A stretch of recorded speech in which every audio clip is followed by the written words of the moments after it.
السلام علیکم، آداب عرض ہے جی جناب۔ تو کہیے کیا حال احوال ہیں آپ سب کے، اور آپ سب کہانی کو انجوائے کر رہے ہیں یا نہیں؟ مجھے تو بہت مزہ آ رہا ہے، کہانی مزے کی لگ رہی ہے، اور میں نے کیونکہ پہلے سے پوری نہیں پڑھی ہے تو جیسے جیسے آپ سب کو سنا رہی ہوں ویسے ویسے میں خود بھی پڑھ رہی ہوں، تو مجھے بھی نہیں معلوم آگے کیا ہونے والا ہے۔ تو فی الحال کہانی کافی انٹرسٹنگ ہے، اور مجھے تو وہ کہانی بہت اچھی لگتی ہے جس میں کردار بہت زیادہ ہوں، گنے چنے سے کردار ہوں، تو کہانی ساری انہی کے گرد گھومتی رہتی ہے، اور جو ہے نا انسان ذرا اکتا جاتا ہے۔ اور یہ کہانی جو ہے اس میں بہت ساری باتوں کو بہت اچھے انداز میں جو ہے وہ رائٹر نے بیان کیا ہے۔ امید ہے آپ سب کو بھی پسند آ رہی ہوگی۔ میں ایپیسوڈ جو ہے وہ 2 دے رہی ہوں، اور کیا کہتے ہیں کافی آسانی ہو رہی ہے مجھے بھی، اور آپ سب کو بھی یقیناً اچھا لگ رہا ہوگا۔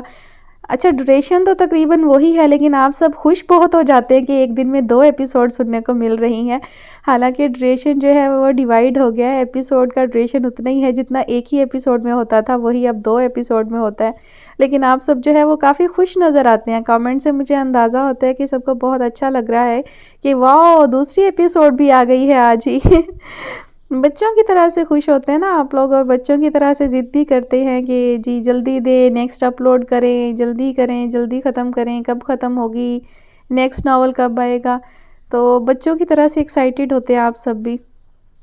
اچھا لگتا ہے مجھے، کرتے رہا کریں کامنٹ سیکشن میں اپنی رائے کا اظہار بھی، اور اپنی بے چینی کا اظہار بھی کرتے رہا کریں، اس سے مجھے محسوس ہوتا ہے کہ آپ سب جو ہے وہ دلچسپی لے رہے ہیں، مجھے سن رہے ہیں، تو پھر میرا بھی دل کرتا ہے۔ اور جب خاموشی چھا جاتی ہے نا کامنٹ سیکشن میں، تو پھر میری بھی انرجی ڈاؤن ہو جاتی ہے، میرا دل نہیں کرتا پھر جلدی جلدی اپلوڈ کرنے کے لیے۔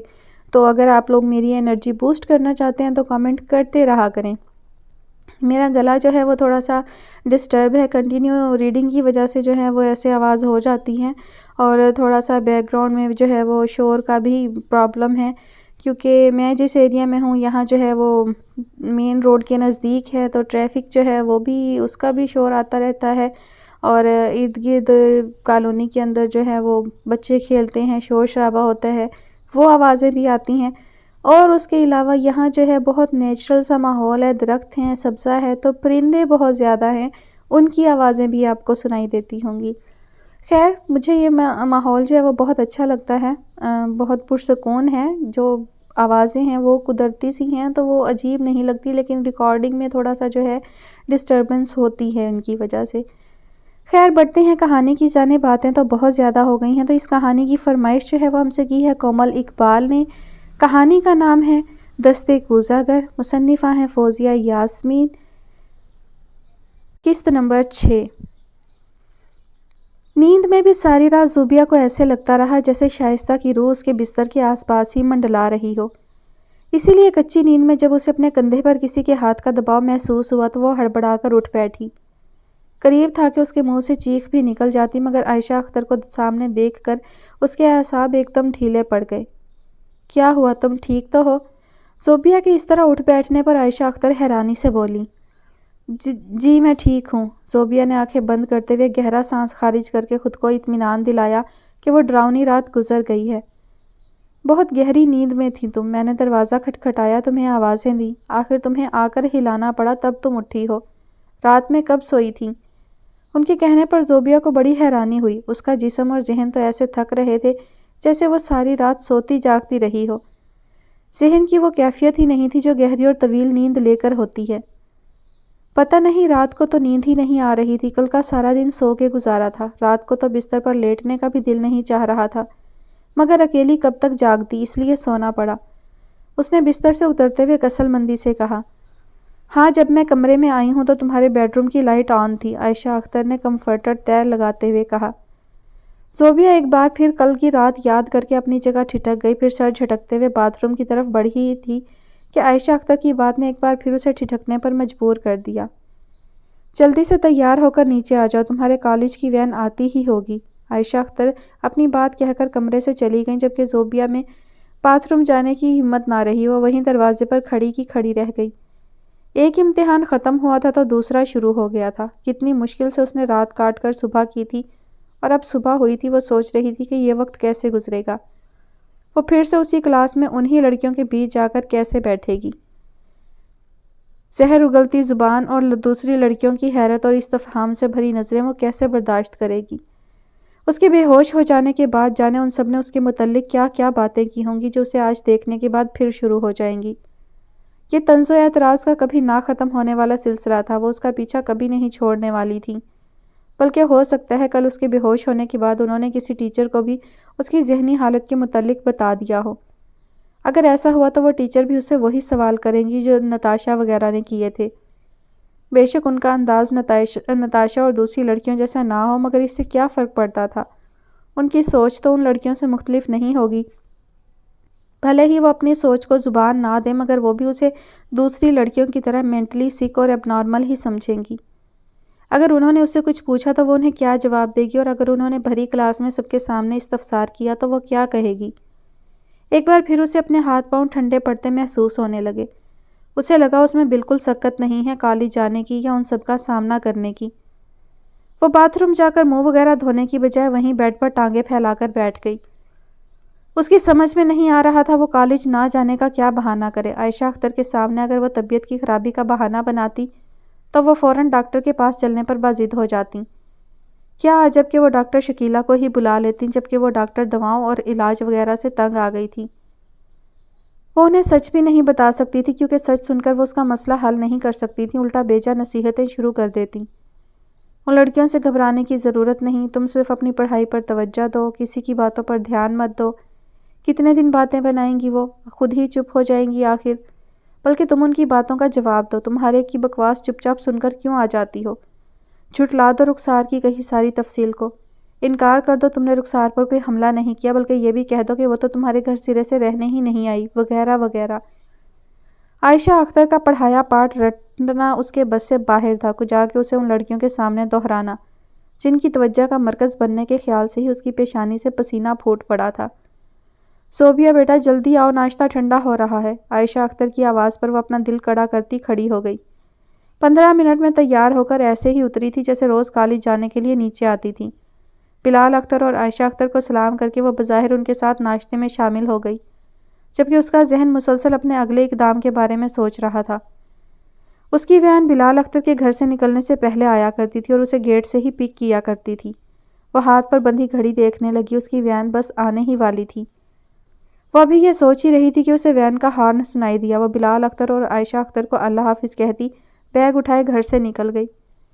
بچپن میں عائشہ اختر اسے گیٹ تک چھوڑنے آیا کرتی تھی، مگر پچھلے کئی سالوں سے یہ معمول ختم ہو گیا تھا۔ بلال اختر کو اپنی گاڑی نکالنی ہوتی تھی، گیٹ بند کرنے اور کھولنے کی یہ زحمت بار بار کرنے کی کوئی ضرورت ہی نہیں تھی۔ چنانچہ زوبیہ نے آرام سے گردن گھما کر بڑے سے گھر کے بند دروازے پر ایک نظر ڈالی اور گیٹ کھول کر باہر آ گئی۔ سامنے ہی سڑک پر اس کی وین کھڑی تھی۔ زوبیہ نے بیگ کی زپ کھول کر ایک کاغذ نکالا اور وین کے پچھلے حصے کی طرف بڑھنے کی بجائے ڈرائیور کے قریب چلی آئی، کھڑکی میں سے جھانکتے ہوئے بولی، انکل میں کچھ دن کالج نہیں جاؤں گی، میں شہر سے باہر جا رہی ہوں، آپ میری یہ اپلیکیشن میڈم کو دے دیجیے گا۔ اس نے کاغذ ڈرائیور کی طرف بڑھا دیا، جسے اس نے جی اچھا کہہ کر تھام لیا۔ میں جب واپس آؤں گی تو آپ کے موبائل پر فون کر دوں گی، کل سے آپ مت آئیے گا۔ زوبیہ کے کہنے پر اس نے سر ہلا کر وین آگے بڑھائی۔ زوبیہ نے کچھ دیر نظروں سے دور ہوتی وین کو رک کر دیکھا، پھر تیزی سے پلٹ کر گیٹ سے اندر آئی۔ گیٹ کو لاک کیے بغیر بند کر کے وہ دبے قدموں سے چلتی لان کے پچھلے حصے کی طرف آ گئی۔ یہاں ملازموں کے لیے کوارٹر بنے ہوئے تھے۔ وسیع و عریض رقبے پر بنی ان کی بڑی سی شاندار کوٹھی میں کوارٹرز کی تعداد بھی بہت تھی۔ اتنے ملازم نہیں تھے جتنے کوارٹرز بنے ہوئے تھے۔ 5 میں سے 3 میں تو ان کے ملازم رہائش پذیر تھے، جبکہ باقی کے 2 خالی پڑے تھے۔ البتہ عائشہ اختر نے انہیں لاک کر کے ان کی چابیاں اپنے پاس رکھی ہوئی تھیں۔ لیکن ہر کمرے کے برابر میں چھوٹا سا گول زینہ بنا ہوا تھا جو اس کمرے کی اوپری منزل پر جاتا تھا، جہاں پانی کی ٹینکی وغیرہ نصب تھی۔ ہر کوارٹر کی اپنی الگ ٹینکی تھی۔ زوبیہ خاموشی سے زینہ چڑھتی چھت پر آ گئی۔ وہاں ایک ٹینکی لگی ہونے کے ساتھ ساتھ کچھ کاٹھ کباڑ بھی پڑا تھا۔ کسی زمانے میں شاید ان کوارٹرز میں ملازم وغیرہ رہے ہوں گے، مگر پھر ضرورت نہ رہنے کے باعث انہیں نکال دیا گیا ہوگا۔ زوبیہ نے چھوٹی سی چھت پر ایک طائرانہ نظر ڈالی اور کندھے پر لٹکا بیگ ایک اوندھے پڑے موڑھے پر رکھا اور اسے سیدھا کر کے اس موڑھے کو اپنے دوپٹے سے جھاڑ کر اس پر ٹک گئی۔ وہ ٹینکی کی اوٹ میں تھی، یا اسے کوارٹرز میں رہنے والے ملازم دیکھ سکتے، نہ ہی کوئی کوٹھی کی دوسری منزل پر بنی کھڑکیوں سے وہ نظر آ سکتی۔ بڑے سکون سے اس نے ٹینکی کی دیوار سے ٹیک لگا کر آنکھیں موند لیں، اسے بہت سکون محسوس ہو رہا تھا۔ حالانکہ اس کے لاشعور میں کہیں یہ سوال ہلکورے لے رہا تھا کہ آخر یہ سب کب تک چلے گا۔ ایک نہ ایک دن تو اسے کالج جا کر ان سب کا سامنا کرنا ہی ہوگا، مگر وہ فی الحال اس سب کے بارے میں سوچنا نہیں چاہتی تھی۔ اسے تو اتنا معلوم تھا کہ آج وہ ساری اذیت سے بچ گئی تھی جو ان سب سے مل کر اسے سہنی پڑتی۔ اس نے زندگی کا بیشتر وقت پریشانی اور خوف کے زیر سایہ گزارا تھا۔ اس کی زندگی میں سکون کے یہ قیمتی لمحات بہت کم تھے اور وہ اتنے کم لمحات کو بھی آئندہ کے متعلق سوچ کر ضائع نہیں کر سکتی تھی۔ نمل گاڑی کو تیزی سے عظمت خلیل کے آفس کی طرف دوڑا رہی تھی۔ اس نے راستے سے ہی سنبل اور رومیلا کو فون کر کے بتا دیا تھا کہ وہ اس کے انتظار میں نہ بیٹھیں، وہ آج انہیں پک نہیں کر سکے گی، بلکہ ہو سکتا ہے وہ آج جا ہی نہ سکے۔ اپنے نہ جانے کی تفصیل تو اس نے نہیں بتائی، بس اتنا کہہ دیا کہ ابو سے کچھ ضروری کام ہے۔ سنبل تو اس کا فون سن کر مطمئن ہو گئی کہ اب جانا نہیں پڑے گا، البتہ رومیلا نے کہہ دیا کہ اسے ابرار بھائی چھوڑ دیں گے۔ چاہو تو تم بھی چھٹی کر لو کیونکہ سنبل بھی نہیں جا رہی، نمل نے ایک ہاتھ سے اسٹیئرنگ گھماتے ہوئے مختصر کہا۔ نہیں، بلا وجہ چھٹی کرنے کی کیا ضرورت ہے، اور سنبل کو بھی فون کر دوں گی کہ میں اسے لینے آ رہی ہوں، تو اسے بھی چلنا ہی پڑے گا، رومیلا نے اطمینان سے کہا اور الوداعی کلمات کہہ کر فون بند کر دیا۔ آپ کو ہماری وجہ سے خوامخواہ تکلیف ہو رہی ہے، وہ لڑکی نمل کو دیکھتے ہوئے قدرے شرمندگی سے بولی۔ ایسی کوئی بات نہیں، یونیورسٹی جانا تھا تو وہاں میں آپ کو ابو سے ملوا کر چلی جاؤں گی، نمل نے مسکراتے ہوئے کہا۔ وہ نمل کی برابر والی سیٹ پر ہی بیٹھی تھی جبکہ اس کی والدہ پچھلی سیٹ پر تھیں۔ آپ کے بھائی کا نام کیا ہے؟ نمل نے پوچھا۔ اس کا نام حشام ہے اور میرا شمائلہ، اس نے تعارف کرانے کے انداز میں کہا۔ آپ مجھے اپنے بھائی کی سرگرمیوں کے بارے میں تفصیل سے بتائیں، اور یہ مت سوچیں کہ یہ سب پوچھنے کے پیچھے میرا مطلب یہ ہے کہ میں اس پر شک کر رہی ہوں۔ میں اسے جانتی ہی نہیں، لہٰذا میں اس کے بارے میں کوئی رائے بھی قائم نہیں کر سکتی۔ لیکن ایک بات میں ضرور کہوں گی، آپ پلیز مائنڈ مت کیجیے گا۔ پولیس نے اگر آپ کے بھائی کو اریسٹ کیا ہے تو ہو سکتا ہے انہیں اس کے خلاف کچھ شواہد وغیرہ ملے ہوں۔ ہم آپ کے بھائی کا پتہ لگانے کی پوری کوشش کریں گے۔ پولیس کو اسے اس طرح غائب کر دینے کا کوئی حق نہیں ہے، مگر میرے کہنے کا مطلب صرف اتنا ہے، آپ کا بھائی اگر مجرم نکلا یا پولیس کے پاس اس کے خلاف ثبوت وغیرہ ہوئے تو ہو سکتا ہے ابو اس کی کوئی مدد نہ کر سکیں، کیونکہ ابو جو بھی کرتے ہیں قانون کے دائرے میں رہ کر کرتے ہیں۔ پھر ظاہری بات ہے وہ ایک مجرم کی مدد کیسے کر سکتے ہیں، اور نہ ہی کریں گے۔ نمل نے بہت ہی ٹھنڈے لہجے اور دھیمی آواز میں بڑی لمبی تفصیل بتائی۔ دراصل جب اس نے انہیں عظمت خلیل سے ملوانے کی بات کہی تو ان کے چہروں پر پھیلتی روشنی اس بات کا چیخ چیخ کر اعلان کر رہی تھی کہ انہوں نے عظمت خلیل کے نام سے بہت امیدیں باندھ لی ہیں، جبکہ خود نمل انسانوں سے امیدیں لگانے کی قائل نہیں تھی۔ وہ نہیں چاہتی تھی کہ وہ پہلے ہی بہت کچھ سوچ لیں اور پھر نتیجہ ان کی توقع کے مطابق نہ نکل سکے تو انہیں صدمہ ہو۔ اس سے بہتر تھا وہ پہلے ہی ذہنی طور پر تھوڑا تیار رہیں کہ حالات کا ان کے موافق ہونا اتنا آسان بھی نہیں ہے۔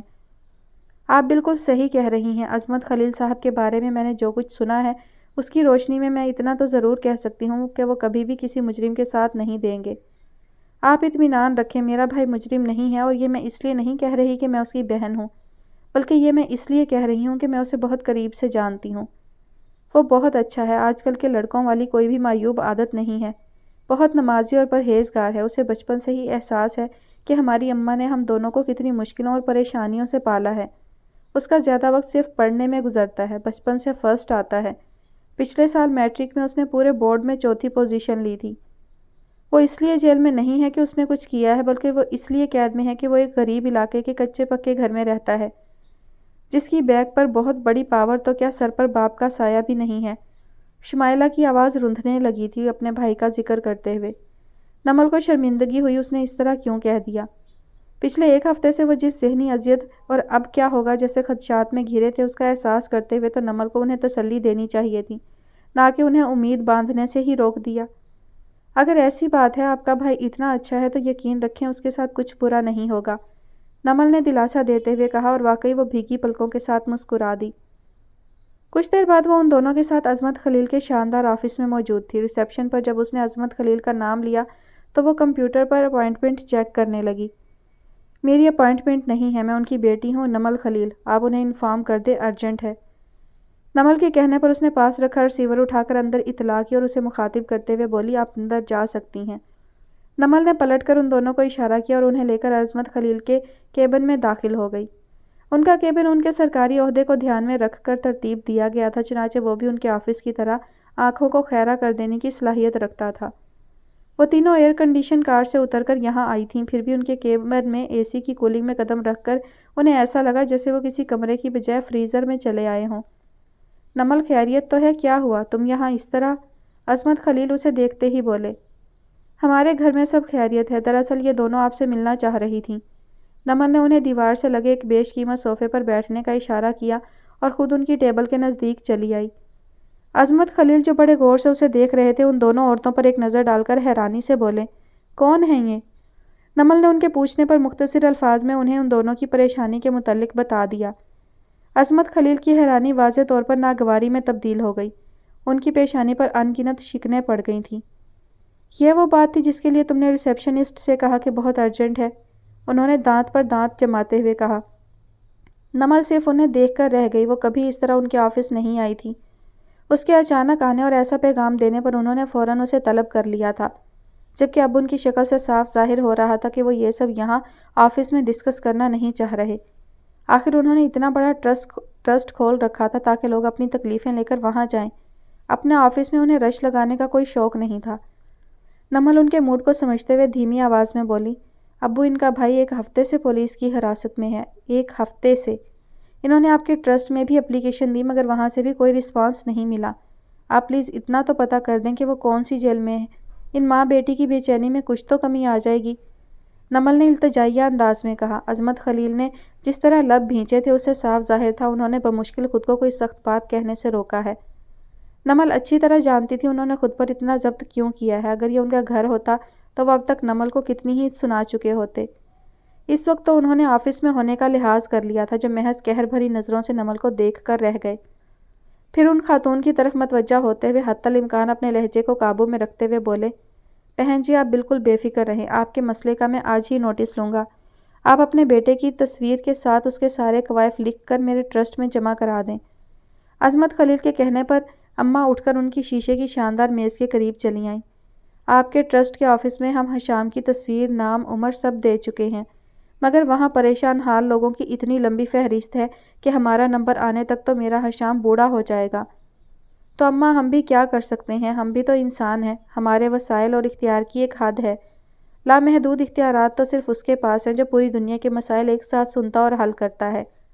عصمت خلیل واپس اپنے اس چولے میں چلے گئے جو وہ صرف باہر کی دنیا کے سامنے زیب تن کرتے تھے۔ ان کے لہجے کی انکساری اور آواز کا درد سن کر کوئی کہہ نہیں سکتا تھا کہ ابھی تھوڑی دیر پہلے وہ اپنی بیٹی کو خون آشام نظروں سے دیکھ رہے تھے۔ اماں کے اٹھ کر قریب چلے آنے پر ان کی آواز کی تیزی ایسے نرمی میں بدل گئی تھی جیسے زندگی میں کبھی انہوں نے کسی سے سختی سے بات نہ کی ہو۔ ان کی بات سن کر اماں اب دیدہ ہو گئیں۔ ہاں وہ تو ہے، آپ لوگ بھی انسان ہیں، ہر ایک کی شکایت سن کر اسے فوراً دور کرنا واقعی ناممکن ہے۔ آپ کا ادارہ تو بہت محنت کر رہا ہے، دکھی انسانیت کی جو خدمت آپ کر رہے ہیں وہ واقعی قابل تعریف ہے۔ اسی لیے میں آپ کے پاس آئی ہوں، میرے بچے کو پولیس سے چھڑا دیں۔ دل میں ایسے ایسے وہم اٹھتے ہیں کہ ساری ساری رات نیند نہیں آتی۔ پولیس کے متعلق جانے کیا کچھ سن رکھا ہے، انہیں تو اگر جانور بھی مل جائے تو وہ اسے بھی اقبال جرم کرائے بغیر نہیں چھوڑتے۔ میرا بچہ تو ابھی بہت کم عمر ہے، وہ پولیس کی وحشیانہ مار کیسے برداشت کرے گا؟ پولیس تو ایسا انسانیت سوز تشدد کرتی ہے کہ بعض اوقات بندہ مر ہی جاتا ہے۔ روندی ہوئی آواز میں بولتی اماں ایک دم پھوٹ پھوٹ کر رونے لگی۔ عصمت خلیل نے اٹھ کر ایک طرف رکھے واٹر ڈسپینسر سے پانی کا گلاس بھرا اور اماں کی طرف بڑھاتے ہوئے انہیں ڈھیروں تسلیاں دے ڈالیں۔ اماں کے رونے کی شدت میں کچھ کمی آئی تو شمائلہ نے جانے کی اجازت مانگ لی۔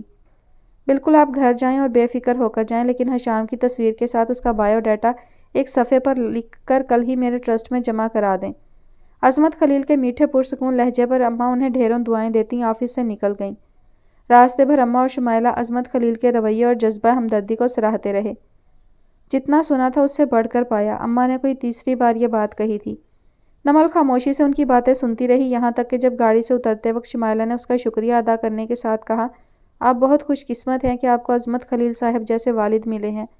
تب بھی نمل چپ چاپ اس کا چہرہ تکتی رہی اور کچھ نہ بولی۔ تم نے اتنا سارا کام اتنی جلدی کیسے نپٹا لیا؟ ریاض غفار نے تعجب سے عالیان کو دیکھا تو عالیان صرف مسکرا کر رہ گیا۔ البتہ شگفتہ غفار فوراً بولی، دن رات ایک اسی کام پر تو جتا رہتا تھا، شکل نہیں دیکھ رہے آپ اس کی، کتنا کمزور ہو گیا؟ شگفتہ غفار خالص ممتا بھرے لہجے میں بولیں تو وہ بریرہ قہقہہ لگا کر ہنس دی۔ ریاض غفار اور عالیان بھی بے ساختہ مسکرا دیے۔ میرے خیال سے بیگم آپ کو آئی سائٹ چیک کرانے کی ضرورت ہے، ریاض غفار نے شرارتی انداز میں کہا، مگر وہ برا مان گئی۔ آئی سائٹ چیک کرانے کی ضرورت مجھے نہیں، آپ لوگوں کو ہے۔ آپ کو تو میرے بیٹے کی گرتی ہوئی صحت نظر ہی نہیں آتی، ایک بس مجھے ہی فکر رہتی ہے اس کی۔ آپ کا کیا ہے، آپ تو خوش ہو گئے ہیں کہ کام وقت پر ختم ہو گیا، شگفتہ غفار نے نروٹھے لہجے میں کہا۔ وہ سب لوگ رات کے کھانے کے بعد ٹی وی لاؤنج میں بیٹھے گرم گرم کافی سے لطف اندوز ہو رہے تھے جب عالیہ نے انہیں پروجیکٹ مکمل ہونے کی اطلاع دی اور یہ بتایا کہ پیپر ورک ختم ہو گیا ہے اور اب فیکٹری میں عملی کام شروع ہو جائے گا۔ ریاض غفار یہ سن کر بہت خوش ہوئے تھے اور اسے سراہے بغیر نہ رہ سکے۔ ان کی یہ تعریف توصیف بالکل بجا تھی۔ عالیہ کے پیچھے مقصد صرف وہ نہیں رہا تھا جس کے پیش نظر عالیہ نے کام شروع کیا تھا، اس کی وجہ سے ریاض غفار کو ڈیزائنر تبدیل کرنا پڑا تھا۔ چنانچہ عالیہ چاہتا تھا سارا کام اتنی تیزی سے ختم کرے کہ ریاض غفار کو یہ افسوس نہ ہو کہ عالیہ کی بیجا ضد کی وجہ سے کمپنی کا نقصان ہو گیا۔ لیکن پروجیکٹ کے دوران شگفتہ غفار نے بریرہ کے رشتے کا ذکر چھیڑ کر اسے اور بھی اپنے کام میں متحرک بنا دیا۔ عالیہ نے دن رات ایک کر کے اس کام کو اس لیے بھی جلدی ختم کیا تھا کہ وہ نانی کے گھر جا کر کچھ دن وہاں رہنا چاہتا تھا۔ حامد اور اس کے ماحول کو پرکھنے کے لیے 2-4 دن کم تھے یا زیادہ اس کا علم تو عالیہ کو نہیں تھا، مگر اس سے زیادہ طویل قیام وہ کر نہیں سکتا تھا۔ وہ پہلے کبھی اس طرح نانی کے گھر جا کر نہیں رہا تھا۔ بچپن میں وہ چھٹیاں گزارنے وہاں جاتے تھے، مگر بڑے ہونے کے بعد ایسا اتفاق کافی عرصے سے نہیں ہوا تھا۔ اسے اندازہ تھا وہاں اب اس کا اچانک جانا سب کو مشکوک کر دے گا، اسی لیے وہ صرف چند دنوں کے لیے جانا چاہتا تھا۔ وہاں جا کر وہ یہی ظاہر کرنے والا تھا کہ بہت دنوں سے ایک پروجیکٹ پر بیزی تھا، اب کچھ دن آرام کرنے یا چھٹیاں منانے کی نیت سے گھر سے دور آ گیا ہوں۔ یہ بہانہ ابھی تو شاید وہاں سب لوگ ہضم کر لیتے، مگر ایک بار اگر ماموں نے بریرہ کا رشتہ دے دیا تو پھر یہ جھوٹ قابل قبول نہیں رہے گا۔ باقی سب تو سمجھ ہی جاتے، خود حامد کو بھی عجیب لگتا کہ انہوں نے رشتہ دیا تو عالیہ اس کے پاس رہنے چلا آیا، اسے قریب سے دیکھنے کے لیے، جبکہ ابھی اس کے ذہن میں یہ خیال نہیں آ سکتا تھا کیونکہ ابھی تو نانی جان نے اپنے طور پر شگفتہ غفار کو گھر میں چھڑی بحث کے متعلق بتایا تھا، کوئی باقاعدہ بات تو نہیں ہوئی تھی، اور بحث بھی ایسی جو ابھی صرف ماموں ممانی کے بیچ تھی اور گھر کے بیشتر افراد جس سے لا علم تھے، اور عالیہ اس لا علمی میں ہی اپنے عمل کو عملی جامہ پہنانا چاہتا تھا۔ ڈیڈی کام تو واقعی وقت پر ختم ہو گیا ہے، میں سوچ رہا ہوں کچھ دن کے لیے کہیں چلا جاؤں، عالیہ نے کافی کا سپ لیتے ہوئے پرسوچ انداز میں کہا۔ ہاں ہاں کیوں نہیں، اچھا ہی ہے، تھوڑا چینج ہو جائے گا، مگر تمہارا پاسپورٹ تو رینیول کے لیے گیا ہوا ہے۔ ریاض غفار کے فوراً مان جانے پر عالیہ مطمئن سے انداز میں ہنس دیا۔ میرا ملک سے باہر جانے کا کوئی ارادہ نہیں ہے، بس 2-3 دن کے لیے ہی تو جانا ہے، میں سوچ رہا ہوں نانی کے گھر چلا جاؤں اور کل صبح ہی نکل جاؤں۔ ارے ہاں ممی، میں بھی بھائی کے ساتھ نانی کے گھر جاؤں گی، میں آپ کو بتانا ہی بھول گئی، عالیہ بھائی نے تو مجھ سے پہلے ہی ذکر کر دیا تھا، بریرہ ایک دم یاد آنے پر پرجوش ہوتے ہوئے بولی۔ شگفتہ غفار نے گھور کر بریرہ کو دیکھا، پھر اسی برہمی بھرے تاثرات کے ساتھ عالیہ کو دیکھتے ہوئے پوچھنے لگی، تم اسے بھی اپنے ساتھ لے کر جانا چاہتے ہو؟ جی نہیں، وہ عالیہ کی سمجھ میں نہ آیا کیا کہے تو بریرہ کہنے لگی، جی ممی بھائی مجھے بھی اپنے ساتھ لے جانا چاہ رہے ہیں۔ بریرہ کا اعتماد دیکھنے سے تعلق رکھتا تھا۔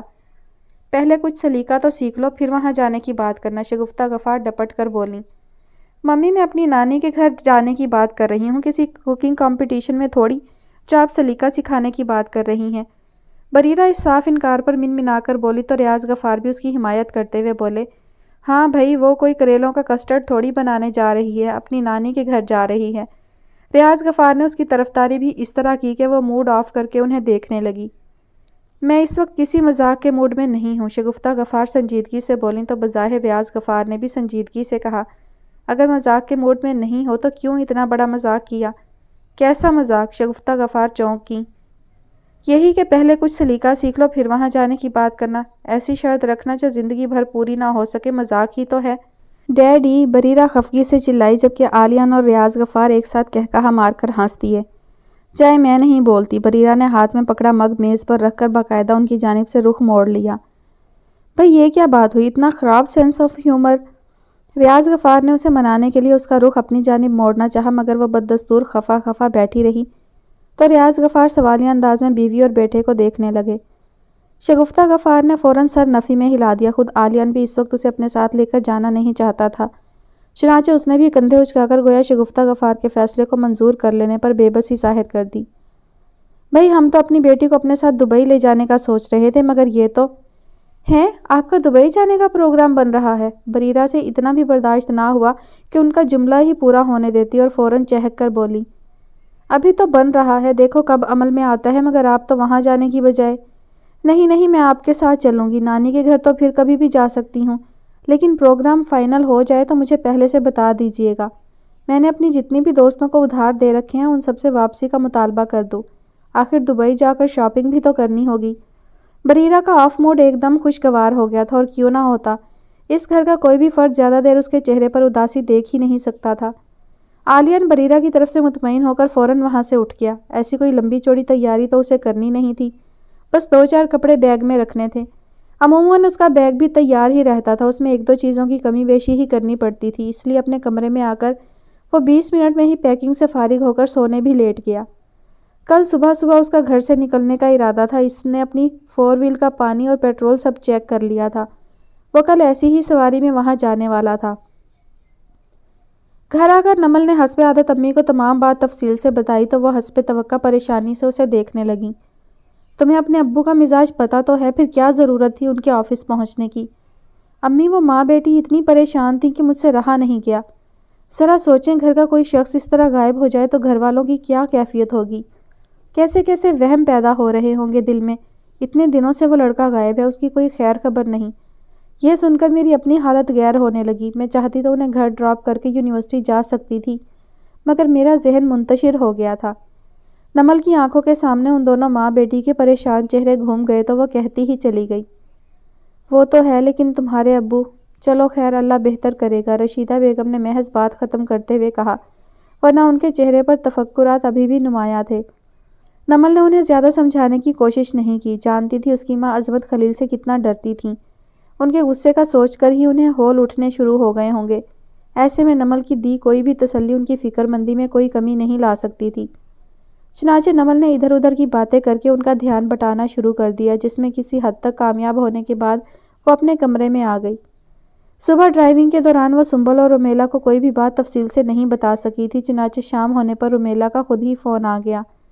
نمل اس وقت مغرب کی نماز پڑھ کر اٹھ ہی رہی تھی جب رومیلا کا نام اپنے موبائل اسکرین پر دیکھ کر وہ فلور کشن پر ٹک گئی اور موبائل آن کر کے کان سے لگا لیا۔ ماموں کا ایسا کیا کام تھا جو تمہیں چھٹی کرنی پڑی؟ رومیلا نے خیر خیریت پوچھنے کے بعد پوچھا۔ رومیلا کی ماں کے حیات نہ ہونے کی وجہ سے ان دونوں گھرانوں میں روایتی سا ملنا جلنا نہیں رہا تھا۔ اگر ایک طرف عظمت خلیل بہت مصروف تھے اور مری ہوئی بہن کے شوہر اور بچوں کو فراموش کر چکے تھے، تو دوسری طرف رومیلا کے والد اور ابرار بھائی کو بھی ایسی کوئی والہانہ محبت مری ہوئی ماں کے بھائی کے لیے محسوس نہیں ہوتی تھی۔ بس خاص تہواروں پر رسمی سی ملاقات ہو جاتی تھی اور ان کے نزدیک اتنا ہی کافی تھا۔ مگر رومیلا اور نمل کے بیچ بچپن سے ایک ہی اسکول اور بڑے ہونے پر ایک ہی کالج میں پڑھنے کی وجہ سے اتنی دوستی رہی تھی کہ دونوں ایک دوسرے کے گھر کے حالات سے بخوبی واقف تھیں۔ اس لیے رومیلا کو نمل کے بطور خاص عظمت خلیل کے کسی کام سے چھٹی کرنے پر حیرانی ہو رہی تھی، جس کا اس نے فوراً برملا اظہار بھی کر دیا۔ نمل نے بڑی تفصیل سے اسے ان دونوں ماں بیٹی کے متعلق بتا دیا۔ کچھ دیر تو رومیلا بھی ان کی حالت زار پر افسوس کا اظہار کرتی رہی، پھر کچھ یاد آنے پر چونکتے ہوئے پوچھنے لگی، تم کل تو آؤ گی نا؟ ہاں بھئی، اب روز روز تھوڑی چھٹی کروں گی، اور تم بتاؤ سنبل چلنے کے لیے تیار ہوئی یا نہیں؟ ہاں، بڑی مشکل سے مانی تھی، بلکہ یوں سمجھ لو میں ابرار بھائی کے ساتھ اس کے گھر پہنچ گئی تو اسے مجبوراً چلنا پڑا۔ اب ابرار بھائی کے سامنے بھلا کیا بہانہ بناتی؟ ویسے اچھا ہی ہوا چلی گئی، خواہ ہی ڈر رہی تھی، آج تو وہ لڑکے بڑی تمیز سے ملے تھے۔ اس خرم نے تو دیکھتے ہی پہلے سلام کیا اور پھر رزق کے احترام پر نصیحت بھی کی۔ یہ کہہ کر جب رومیلا نے خرم کی کہی بات دہرائی تو نمل صرف گردن ہلا کر رہ گئی۔ تم نے اسے بتایا نہیں، صرف رزق کو ضائع کرنا ہی گناہ نہیں ہے، چوری بھی بہت بڑا گناہ ہے۔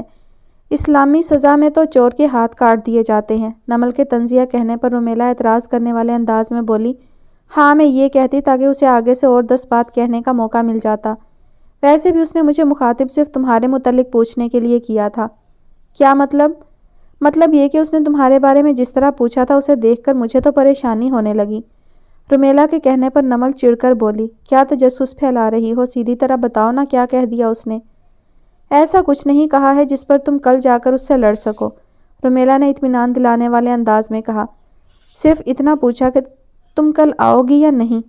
تو اس میں ایسی کون سی بات ہے جو تمہیں پریشانی ہونے لگی؟ نمل نے بے یقینی سے پوچھا۔ اب تم غصہ نہ کرنے کا وعدہ کرو تو میں بتاؤں، رومیلا نے شرط رکھتے ہوئے کہا۔ میں تم پر کیوں غصہ کروں گی؟ نمل کو اس کا اتنا احتیاط برتنا مسکرانے پر مجبور کر گیا۔ کیونکہ اس پر تو ابھی نہیں کر سکتی، وہ تو کل جب ملے گا کچھ کہے گا تب ہی کر سکو گی۔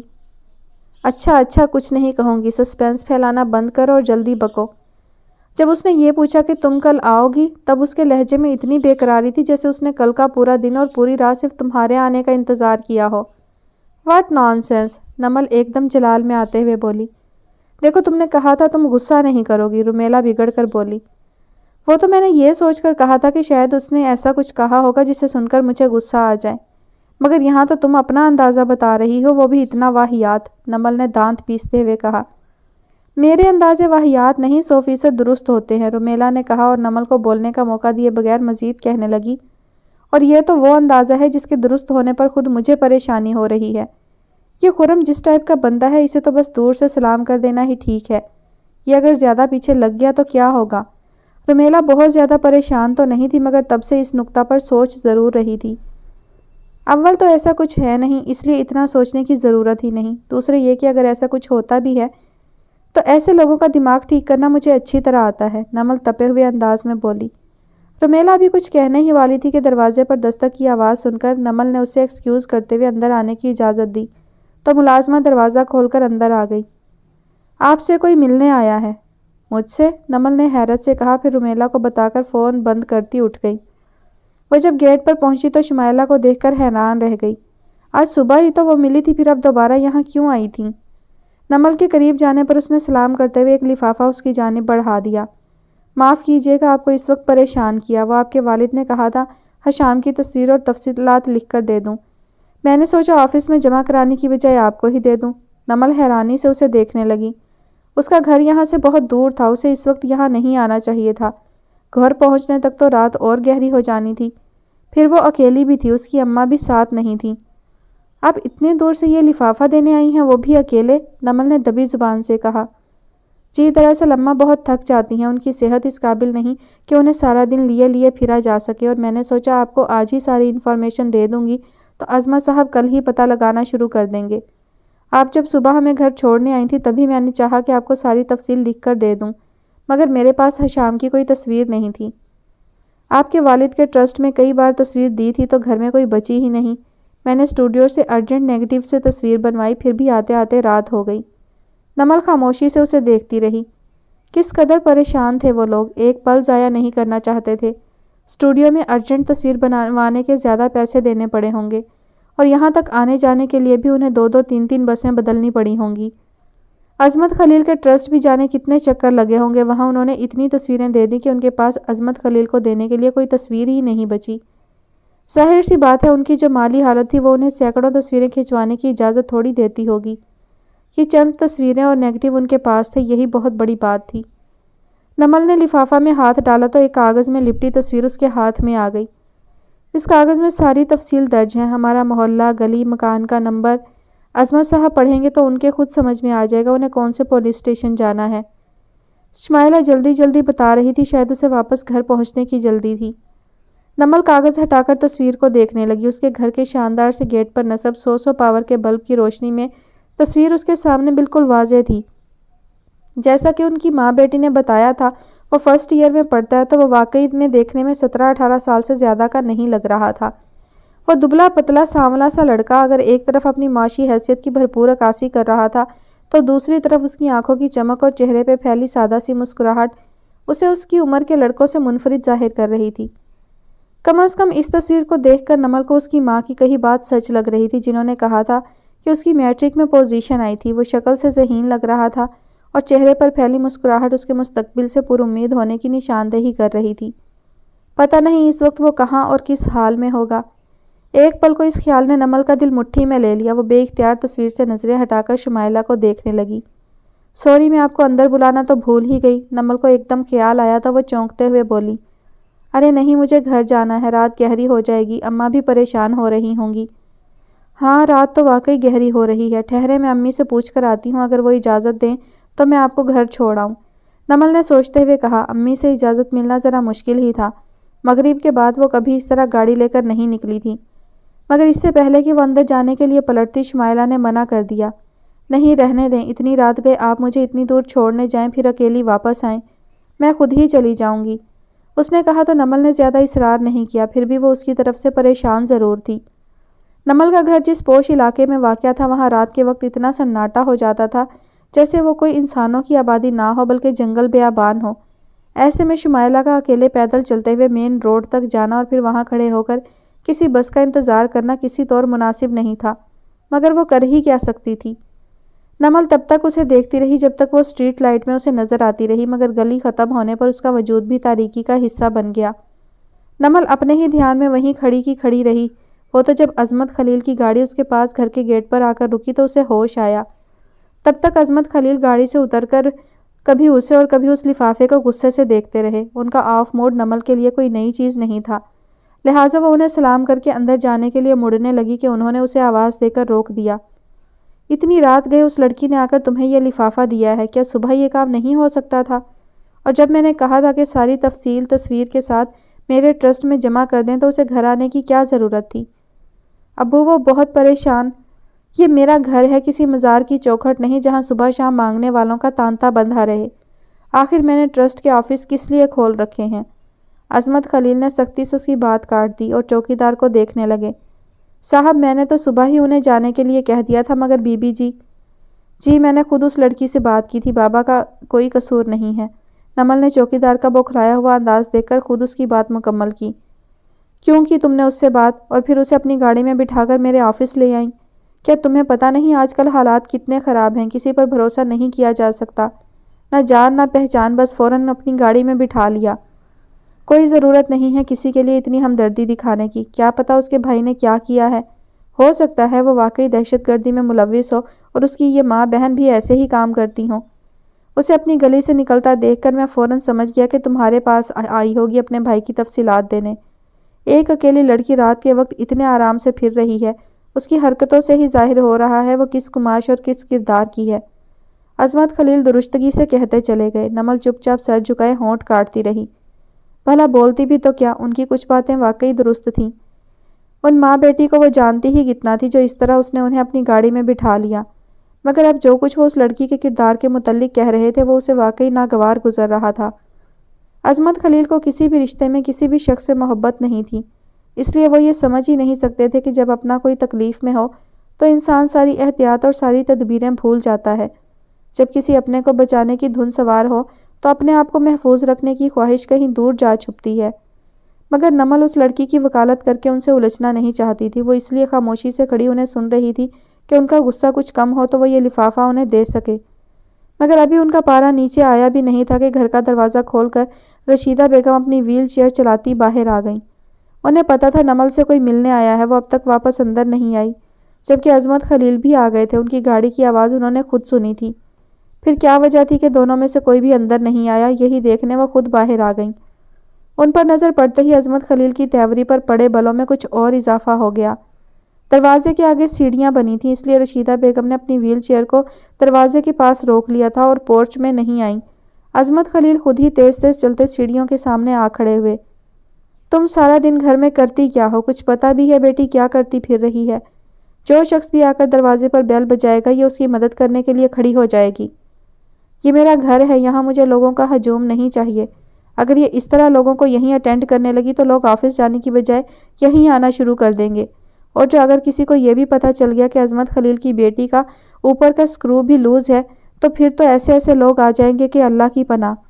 عظمت خلیل تو ویسے ہی بیوی اور بیٹی پر بگڑنے کے بہانے ڈھونڈتے تھے، پھر اب تو انہیں بہت جاندار نقطہ اعتراض مل گیا تھا، وہ بھلا اسے کیسے جانے دیتے؟ آئندہ ایسا نہیں کرے گی وہ، پہلے بھی کیا اس نے آپ کے کام میں مداخلت کی ہے جو آئندہ کرے گی؟ وہ تو بس ان ماں بیٹی کو دیکھ کر ان کی بات سن کر اس کا دل پسیج گیا تھا۔ رشیدہ بیگم نے حتی الامکان ان کا غصہ ٹھنڈا کرنے کی کوشش کی۔ تو ان کی بات سننے کی ضرورت ہی کیا تھی جو دل پسیج گیا، اور انہیں گاڑی میں بٹھا کر میرے آفس لے آئی، سیدھا سامنے لا کر کھڑا کر دیا کہ بندہ کچھ بول ہی نہ سکے۔ ارے میں کیس ہاتھ میں لینے سے پہلے دیکھتا ہوں کہ اس میں کامیابی کے کتنے امکان ہیں، اور یہاں یہ ان ماں بیٹی کو سیدھا میرے پاس لے آئیں۔ اب اگر میں ان کی مدد نہیں کر سکا تو میرے نام پر کتنا برا اثر پڑے گا۔ کیا پتہ اس لڑکے کے پیچھے کوئی سیاسی پارٹی انوالو ہو، وہ سچ مچ کوئی ٹیررسٹ ہو۔ میں اتنی مشکل سے یہ پتہ لگاؤں کہ وہ کون سے جیل میں ہے؟ اپنے سارے وسائل بروئے کار لا کر اس تک پہنچوں اور پتہ چلے کہ وہ تو مجرم ہے تو اخبار میں کیا خبر آئے گی؟ عظمت خلیل نے دکھی ماں کی فریاد پر سرکار سے ٹکر لے کر پولیس سے الجھ کر کھوج لگائی تو کیا نکلا؟ ایک مجرم اور دہشت گرد کا سراغ۔ عظمت خلیل کا غصہ کسی طور کم نہیں ہو رہا تھا، اور کیوں ہوتا؟ نمل کی وجہ سے وہ اس ماں کے بالکل روبرو ہو گئے۔ اب اگر کل کو پولیس اس کے بیٹے کو کچھ کر دیتی ہے تو وہ تو کسی بھی صحافی کے سامنے یہ بھی کہہ سکتی تھی کہ عظمت خلیل جیسے عظیم انسان سے وہ باقاعدہ ملی اور تب بھی ان کے ساتھ کوئی انصاف نہ ہو سکا۔ اس کے برعکس اگر وہ ان کی مدد کرتے ہیں تو پتہ نہیں یہ کیس کتنا الجھا ہوا تھا۔ وہ تو آسان سے کیسز میں ہاتھ ڈالتے تھے جو فوراً سلجھ جائے اور وہ خبروں کی زینت بن جائیں، چاروں طرف سے داد و تحسین وصول کر سکے۔ عظمت خلیل وہیں گیٹ کے پاس ہی کھڑے گرج برس رہے تھے۔ انہیں اس بات کی بھی پرواہ نہیں تھی کہ چوکی دار بھی سن رہا ہے۔ اصل موضوع سے ہٹ کر وہ اب عادت کے مطابق رشیدہ بیگم کی نااہلی اور عاقبت نااندیشی کو زیر بحث لے آئے تھے۔ جیسی تم خود بے وقوف اور جاہل تھیں ویسی ہی تربیت تم نے بیٹی کی ہے۔ جب خود میں ہی عقل نہیں تھی تو بھلا بیٹی کو عقل کہاں سے سکھاتی؟ نمل اب تک تو بڑے سکون سے کھڑی عظمت خلیل کی ڈانٹ پھٹکار سن رہی تھی، مگر اب اسے اپنی رگوں میں خون کی گردش تیز ہوتی محسوس ہونے لگی۔ بالکل غیر ارادی طور پر اس کی نظر رشیدہ بیگم کی طرف اٹھی تو وہ اسے ہی دیکھ رہی تھی۔ ان کی آنکھوں میں تیرتی پریشانی کا مطلب وہ اچھی طرح سے سمجھ سکتی تھی۔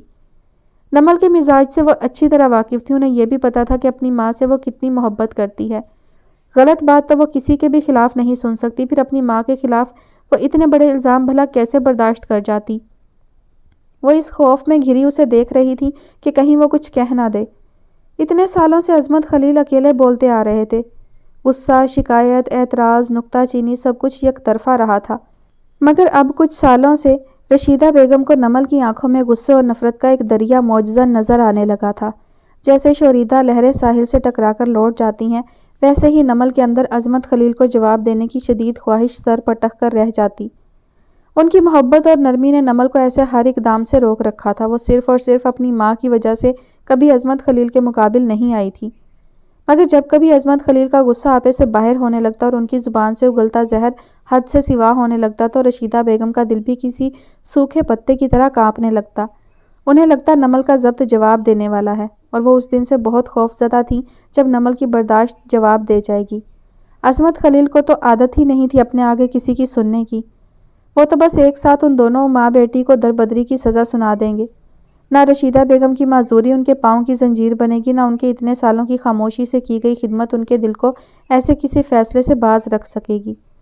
نمل خود بھی ان معاملوں میں رشیدہ بیگم سے 100% متفق تھی۔ اپنی ماں کے چہرے پر پھیلی بے بسی اور خاموش رہنے کا اندھیا دیتی التجائیہ آنکھیں اس کے غصے کے ساتھ ساتھ اس کے وجود کو بھی ٹھنڈا کر گئیں۔ وہ سپاٹ تاثرات کے ساتھ چیختے چلاتے عظمت خلیل کو دیکھتی رہی، جو اکیلے بولتے بولتے تھک گئے تھے یا شاید اپنی بھڑاس نکال چکے تھے، تبھی پاؤں پٹکتے گھر کے اندر چلے گئے۔ مکمل سست روی سے چلتی وہ رشیدہ بیگم کے پاس آئی اور بغیر کچھ کہے ان کی ویل چیئر کو گھما کر اندر لے گئی۔ امی، یہ اس لڑکی کی تصویر اور تفصیلات ہیں، آپ صبح ابو کو دے دیجئے گا۔ میں کچن میں جا رہی ہوں، کھانا لگنے میں دیر ہو گئی تو وہ پھر ایک طوفان کھڑا کر دیں گے۔ نمل لفافہ انہیں دے کر کچن کی طرف بڑھ گئی۔ وہ آنکھیں بند کیے دیوار سے ٹیک لگائے بیٹھی تھی جب ایک سایہ سرکتا ہوا اس کے قریب آنے لگا، مگر اسے وہاں اپنے علاوہ کسی اور کی موجودگی کا احساس ہی نہیں ہوا، اور وہ ایسے ہی آنکھیں بند کیے بیٹھی رہی۔ آخر وہ سایہ اس کے بالکل سر پر پہنچ گیا اور اس پر حملہ آور ہونے ہی والا تھا کہ فون کی گھنٹی نے اچانک بج کر نہ صرف فلم کا سارا تسلسل توڑ دیا بلکہ بڑے انہماک سے فلم دیکھتے خرم کو اچھلنے پر مجبور کر دیا۔ رات کے کھانے سے فارغ ہو کر وہ اپنے کمرے میں بیٹھا ہارر مووی دیکھ رہا تھا۔ ایک سایہ ہر ایک کو قتل کرتا پھر رہا تھا اور اب اس لڑکی کو مارنے آیا تھا۔ تنہائی اور رات کے سناٹے میں ایسا دہشت ناک سین دیکھ کر خرم اتنا انوالو ہو گیا تھا کہ فون کی گھنٹی نے اسے اچھا خاصا چونکا دیا۔ اس کے موبائل کی رنگ ٹون بھی بہت فاسٹ انگلش گانے کی تھی، چنانچہ خرم نے فوراً ہی اپنے چیختے موبائل کو خاموش کرانے کے لیے اٹھا کر کان سے لگا لیا۔ دوسری طرف وکی کی آواز سن کر اسے سخت بوریت ہوئی۔ کیا پھر ہارون وغیرہ تمہیں چھوڑ کر ربڑی کھانے چلے گئے جو تمہیں آدھی رات کو فون کرنے کی بے چینی ہو گئی؟ اس سائے نے اب لڑکی کا بڑی بے دردی سے قتل کر دیا تھا۔ اتنا سنسنی خیز سین وکی کا فون ریسیو کرنے کی نظر ہو گیا تو خرم نے چھوٹتے ہی چڑ کر کہا، یار تم نے یونیورسٹی کے اسٹوڈنٹس کی کامن فیس بک وزٹ کی ہے؟ وکی نے بھی اس کی طرح چھوٹتے ہی پوچھا۔ بہت بار کی ہے، بکواس سی ہوتی ہے، جس کا دل چاہتا ہے اپنی بیکار تصویریں ڈال دیتا ہے خود کو بلا وجہ مشہور کرنے کے لیے۔ حالانکہ پتہ نہیں کون کون سی شکلیں ہوتی ہیں، کوئی جانتا بھی نہیں ہے۔ کم از کم میں تو نہیں جانتا، خرم نے بیزاری سے کہا۔ اسٹوڈنٹس کی ایک کامن فیس بک تھی جس کی ابتدا تو جانے کن لوگوں نے کی تھی، لیکن جس کا پاس ورڈ اب بے تحاشا اسٹوڈنٹس کے پاس تھا، اسی لیے اسے وزٹ کرنے والوں کی تعداد بھی سینکڑوں پر مبنی تھی۔ اکثر یونیورسٹی میں ہونے والے ایونٹس اور کمپٹیشنز کی تفصیلات اور تصاویر فیس بک میں ڈال دی جاتی تو تمام لوگوں کو جانکاری حاصل کرنے میں کوئی دشواری نہ ہوتی۔ خرم کو تو یہ فیس بک بالکل پسند نہیں تھی، اپنی ذاتی تصاویر کو عوامی ملکیت بنا دینا کہ ایک بٹن دبا کر جو چاہے انہیں دیکھ لے، خرم کو تو کچھ مناسب نہیں لگتا تھا۔ اسی لیے اتنی دلچسپ فلم کے بیچ میں وکی کا فون کر کے اسے فیس بک کے متعلق پوچھنا سخت زہر لگا۔ لیکن اس بار جو مووی کسی انجان شخص نے ڈالی ہے اس میں ساری جانی پہچانی شکلیں ہیں، کمپیوٹر آن کر کے دیکھ لو، وکی نے تجسس پھیلاتے ہوئے کہا، مگر خرم کو ذرا بھی دلچسپی نہیں ہوئی۔ ٹھیک ہے، بعد میں دیکھ لوں گا، ابھی تو نہیں دیکھ سکتا، میں نے ایک ہارر مووی ڈاؤن لوڈ کی ہے، ابھی تو وہ دیکھ رہا ہوں۔ ایک سپر نیچرل پاور 6 قتل کر چکی ہے اور ابھی 7واں کرنے والی تھی کہ تمہارا فون آ گیا، خرم نے کہا تو وکی بھی فوراً بول اٹھا۔ سپر نیچرل پاور یعنی ایسی قوت جو فطرتی قوتوں سے بالا تر ہو۔ ارے فیس بک آن کر کے ویڈیو دیکھو، اس مووی کے نیچے لکھے کمنٹس میں بھی تمہاری اس موسٹ فیورٹ نمل کو بھی ایسے ہی القابات دیے گئے ہیں۔ کیا مطلب؟ نمل کا ذکر آنے پر خرم ایک دم ٹھٹک گیا۔ ارے تم فیس بک پہ جاؤ تو صحیح، مطلب خود بخود سمجھ آ جائے گا، وکی تو مسکراتے ہوئے لہجے میں بولا، جبکہ خرم کی آنکھوں میں الجھن تیرنے لگی۔